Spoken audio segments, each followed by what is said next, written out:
Deputados da oposição estão organizando uma comitiva para os Estados Unidos. Lembra que eu mostrei para vocês na arte que no dia 20 de janeiro tem a cerimônia de posse e tudo mais, que a Varanda estava explicando que Lula não deve ir e tudo mais?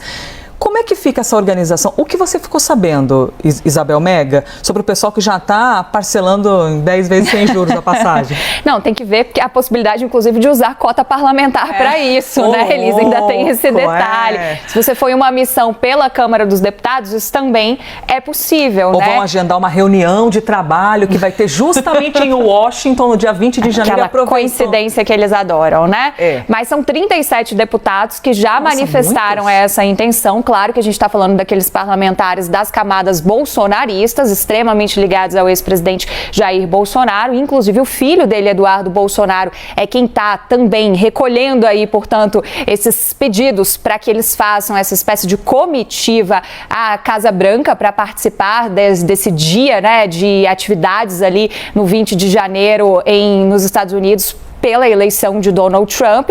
Então, a expectativa é de que possamos ter essa representação brasileira, não do presidente Lula, como a Renata estava explicando para a gente, né? Não há essa tradição do presidente da República, seja o Lula ou seja qualquer outro líder de governo, chefe de Estado, chefe de governo ser chamado, mas a lista fica com o Trump. Então, quem ele quiser chamar, pode ser chamado. E aí, o que facilita para esse grupo de parlamentares? É o fato de que o próprio Eduardo Bolsonaro, do PL aqui de São Paulo, ele estava na Flórida, acompanhou toda a apuração a convite de Donald Trump. E ele, de fato, é uma pessoa que tem muito contato ali, inclusive com a família de Donald Trump. Então, é ele que está fazendo esse meio de campo em relação aos outros parlamentares que também estão manifestando essa intenção de ir até os Estados Unidos para participar desse momento de posse, né? A deputada Bia Kicis é outra que também está protagonizando esses, digamos assim, eles estão naquele momento de, gente, é preencher a lista, quem quer ir, quem não quer,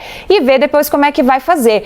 Agora, uma dúvida que eu, inclusive, já levei ao Palácio do Itamaraty, Elis, é pra gente entender onde que esses parlamentares ficariam, né? Já que eles não vão, de fato, numa espécie de envio do governo brasileiro. Eles vão numa representação por conta própria, podem ir via Câmara dos Deputados, e aí tem que ver como é que eles vão amarrar isso, se vai ser, de fato, uma agenda legislativa, se vai ter uso de cota parlamentar ou não, e tudo é possível, porque isso já aconteceu em outros momentos em que esses compromissos entram na agenda, então entra na atividade legislativa de fato. Mas são 37 parlamentares que estão animadíssimos já para irem até os Estados Unidos participar dessa agenda, Elisa.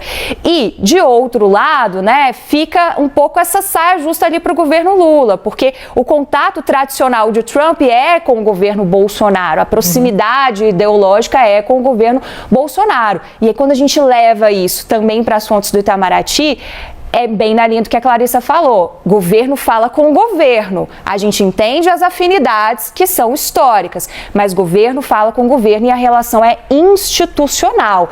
É nessa tecla que o Palácio do Itamaraty bate para tentar amenizar um pouco, né, essa influência que é esperada.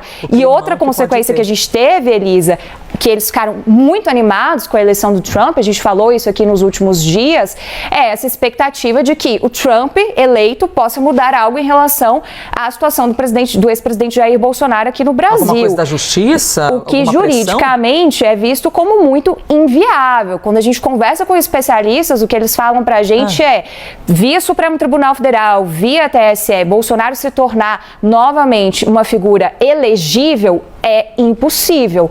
E aí, quando a gente avança na pergunta, qual seria a possibilidade? Trabalhar numa anistia, trabalhar numa alteração da lei da ficha limpa, porque o que vale de momento é que para 2026 Jair Bolsonaro ainda é inelegível. Mas a animação foi sentida nessa semana com a eleição de Trump, com alguma possibilidade ali de que eles possam construir daqui até lá alguma mudança em relação a esse status do ex-presidente da República.